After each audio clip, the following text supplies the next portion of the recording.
Carbon forms millions of compounds. But if you and I want to talk about one of these compounds, we need to refer to it by its name. We need to know its name, right? Now we can give pet names to each compound. For example, if something looks red and smells fruity, we can call it a red and fruity compound. But problem is, there are millions of compounds. Can you imagine remembering pet names for millions of compounds? That's gonna be extremely tough, right? That's where a union of scientists came together called IUPAC, International Union of Pure and Applied Chemistry. And they gave certain rules to name these compounds. Okay, that's what we are trying to talk about in this video, nomenclature of carbon compounds. Now with these rules, we all can come up with the names of all of the carbon compounds. So let's look at these rules. Well, in short, the rule said that every name will have a root word, which will be appended by some suffixes and prefixes. Now, the root word, this will denote the number of carbon atoms present. For one carbon, we'll have meth root word. For two, eth, three, prop, and so on and so forth. Now next, to denote the presence of different functional groups, we use different suffixes and prefixes. For example, if there are double bond and triple bond present in the carbon chain, then we use these suffixes. But if there are no double or triple bond present, then that means by default, the carbon atoms are connected to each other by single bond. And by default, we use the suffix "ane".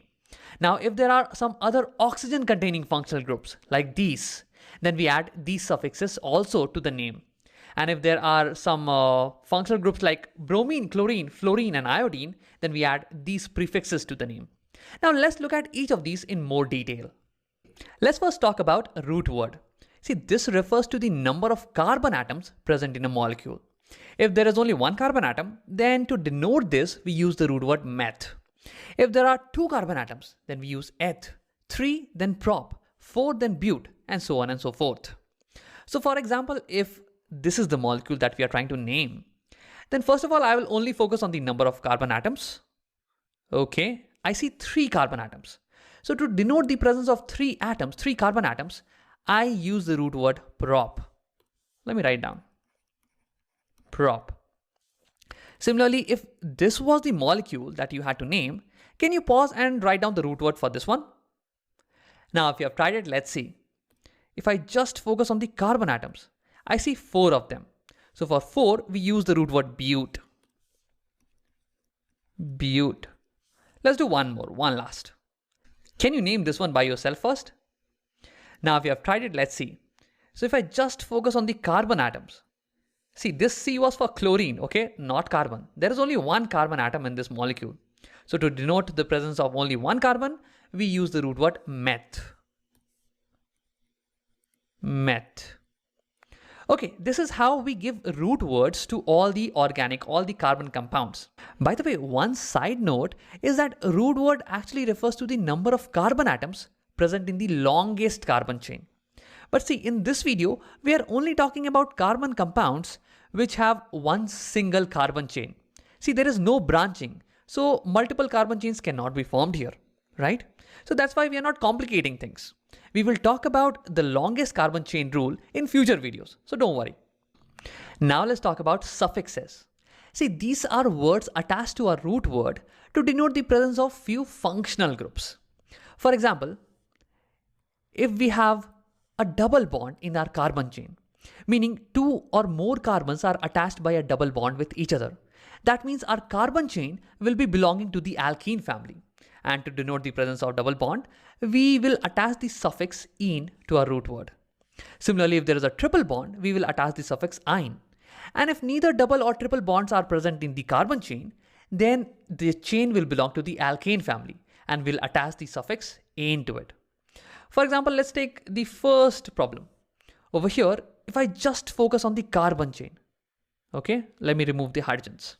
So you can see that 2 of the carbon atoms are attached by a double bond. That means this carbon chain belongs to the alkene family. And to represent that, I will use the suffix "ene". Let me add that to the root word "ene", prop plus "ene". Similarly, can you pause the video and think about what will be the suffix for this chain? Now, if you have tried it, let's see. If you thought that since there is a double bond present, this is going to be an alkene, then that is wrong. See, in this step, we only focus on the carbon chain. Here the double bond is between carbon and oxygen, not in the carbon chain. Let me actually show you. If I remove everything else, then you can see that the carbon atoms are only connected by single bonds. That means this carbon chain belongs to the alkane family. And to represent that, I will add the suffix ane. Let me add that. Ane. Now similarly, if you look at this example, this has only one carbon in this chain. So it can only be an alkane family. Okay. So this will also have the suffix ane in it. Now one more thing. If there are any more functional groups such as these present in the molecule, then to show their presence, we add these suffixes in the name. For example, if there is an OH molecule present, that means an alcohol functional group is present. To show its presence, we will add the suffix "all" to the name. If there is C double bond OH molecule present, that means aldehyde functional group, then we will add the suffix "al" to the name. If there is C double bond O functional group or ketone functional group in the molecule, then we add the suffix "on" to the name. If there is C double bond OOH, that means carboxylic acid functional group present, then we add the suffix oic acid to the name. And by the way, all of these suffixes are added to the suffix of ane, ene, and yne, not directly to the root word. Okay. Now with this information, I would like you to pause the video and try to figure out which of these examples have a functional group such as these. Now one hint is that all of these functional groups have an oxygen atom in it. Now if you have tried it, let's see. See the first example, this does not have any oxygen atom. So that means none of these functional groups will be present over here. Okay. The second one, here I see that there are two oxygen atoms. So definitely one of these functional groups are present. Actually, if I focus on just the functional group, okay, so the functional group is C double bond OOH. If you can see over here, this is the carboxylic acid functional group. And to denote its presence, we add the suffix oic acid. So let me do that. Oic acid. Okay. Now, if you look at the last example, over here also I do not see any oxygen present. So none of these functional groups will be present over here. Now let's talk about prefixes. See, these are words added before the root word to denote the presence of chlorine or bromine functional group. If there is a bromine functional group added to the molecule, then we add the prefix bromo. If there is chlorine atom present, then we add the prefix of chloro. Among all of these three examples, you can see that there is this last example which has chlorine atom in it. So to denote its presence, we will add the prefix chloro to the name. Okay. Now with this, we have seen how to name the carbon compounds. Now the last thing remaining is to add all of these three names and make up a meaningful name. So first thing we'll do is add the root word with the suffix of single, double or triple bond. And that addition happens simply. Prop plus ene becomes propene. But plus ane becomes butane. And meth plus ane becomes methane. Now next, to all of these base words, we are going to add the suffix of functional groups that had oxygen in them. So there is just one example with that. We had carboxylic acid and the suffix was oic acid. Now when you have to add the base word and the suffix, you remove the last E of the base word. So butane becomes butan and then you add the oic acid. So butanoic acid, that will be a final name. You remove the E and attach the remaining words, butanoic acid. Now to add prefixes, prefixes are added simply. So chloromethane will become chloromethane. Something like this. So these are the rules for naming carbon compounds.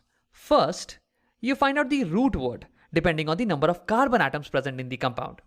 Second, depending on double bond or triple bond, you add an appropriate suffix. And if none of these are present, then by default there will be single bond and the suffix will be ane. Now third, if there are oxygen containing functional groups, then you add these suffixes to the ane, ene and ynes. And now fourth, if there are bromine, chlorine, fluorine or iodine, halogen functional groups, then you add a prefix to the root word. Now the fifth and the last step is you add all of these words to make a meaningful word. See, prefixes and root word, they add simply. Root word and aniline ines, they also add simply. But when you are adding these oxygen containing functional groups, them to the aniline ines, then remember to remove the last E and then only add the suffix.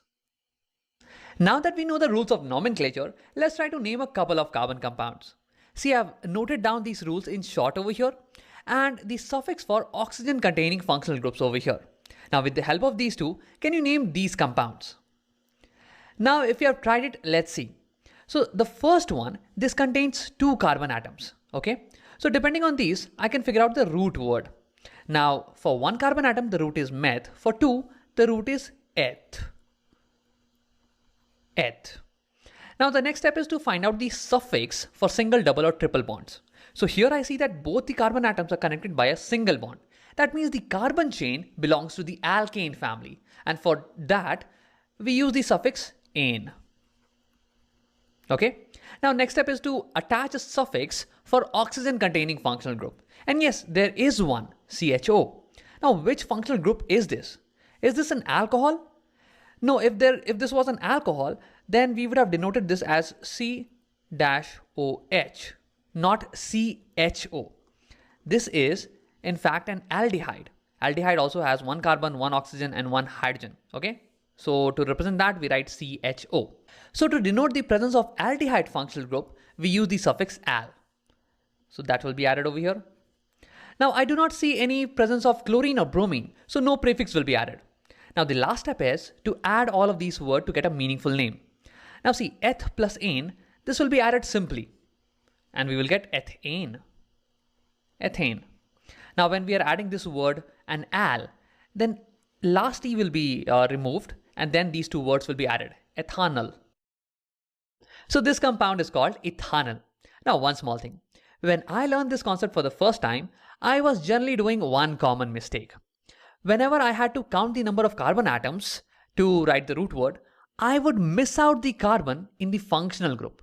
So for example, for this compound, I would have said that, hey, there is only 1 carbon atom and I would not count this carbon. And the reason for that was because I felt that this carbon is included in this functional group. So when we are naming the functional group, when we are adding the suffix for the functional group, we're already including this carbon. So why should I double count the carbon in the carbon chain? But see, that's not how it's done. In the first step, when you are counting the carbon atoms, you're supposed to count all the carbon atoms in the chain, even including the one that is present in the functional group. So that's where there are 2 carbon atoms. Okay? Remember this. Don't do the same mistake that I used to do. Now let's do the naming of this compound. So here first step will be to find out the root word, which depending on the number of carbon atoms. So here I see 3 carbon atoms in the carbon chain. Okay, I am including the carbon that is there in the functional group. So for 3 carbon atoms, the root word is prop. Prop. Now over here, let's use the suffix for single, double or triple bond. So see, there is a double bond, but this double bond is not in the carbon chain. This double bond is between carbon and oxygen atom. Here we are only concerned with double or triple bonds in the carbon chain between carbon atoms. And over here I see that there are only single bonds between carbon atoms. So therefore the carbon chain belongs to the alkane family. And to denote that, we will use the suffix ane, propane. Wait, there is a suffix also, right? Because there is a oxygen containing functional group. What about that? So this one is a ketone group. See, both sides, C double bond O, there is carbon and there is carbon. So this is ketone functional group. And to denote the presence of this, we use the suffix -one. -one. And there are no other prefixes that are going to be added because I don't see any chlorine or bromine over here. So the last step is to add these, okay? So again, prop, ane, they will be added simply. We will get propane. When we are adding this and -one, then in that case, E would get cancelled and then we will attach these 2 words. So let me remove that. So propanone, okay? Propanone, this is going to be the name of the compound. Now let's summarize the video. In this video, we saw how to name carbon and its compounds.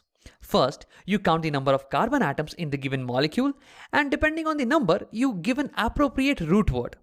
Now second, if there are double or triple bonds between the carbon atoms, you add the suffix -ine or -ine. And if there are only single bonds, then you add the suffix -ane. Now, if there are some oxygen containing functional groups, then you add these suffixes to the ane, ene, yne. And if there are any bromine, chlorine, fluorine or iodine functional groups, then you add these prefixes to the root word. Now the last step is that you add all of these words to make a meaningful name of the compound. Just be careful when you're adding these suffixes to the ane, ene, yne, the e's will get cancelled and then only you will have to add these suffixes.